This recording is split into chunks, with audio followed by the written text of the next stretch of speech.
اور تیری عزت و بزرگی اس سے بلند تر ہے کہ اس کی کنہ و حقیقت کی حدیں قائم کی جائیں، اور تیری نعمتیں اس سے فزوں تر ہیں کہ ان سب کا شمار ہو سکے، اور تیرے احسانات اس سے کہیں زیادہ تر ہیں کہ ان میں کے ادنا احسان پر بھی تیرا شکریہ ادا کیا جا سکے۔ میں تیری حمد و سپاس سے عاجز اور درماندہ ہوں، گویا خاموشی نے تیری پے در پے حمد و سپاس سے مجھے ناتواں کر دیا ہے،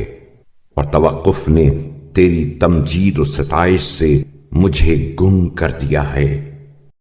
اور اس سلسلے میں میری توانائی کی حد یہ ہے کہ اپنی درماندگی کا اعتراف کروں،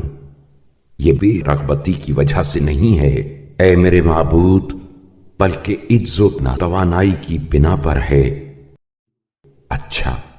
تو میں اب تیری بارگاہ میں حاضر ہونے کا قصد کرتا ہوں اور تجھ سے حسن اعانت کا خواستگار ہوں۔ تو محمد صلی اللہ علیہ وآلہ وسلم اور ان کی آل پر رحمت نازل فرما، اور میری راز و نیاز کی باتوں کو سن، اور میری دعا کو شرف قبولیت بخش، اور میرے دن کو ناکامی کے ساتھ ختم نہ کر، اور میرے سوال میں مجھے ٹھکرا نہ دے، اور اپنی بارگاہ سے پلٹنے اور پھر پلٹ کر آنے کو عزت و احترام سے ہمکنار فرما، اس لیے کہ تجھے تیرے ارادے میں کوئی دشواری حائل نہیں ہوتی، اور جو چیز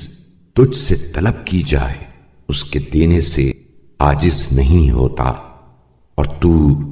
ہر چیز پر قادر ہے، اور قوت و طاقت نہیں سوا اللہ کے سہارے کے جو بلند مرتبہ و عظیم ہے۔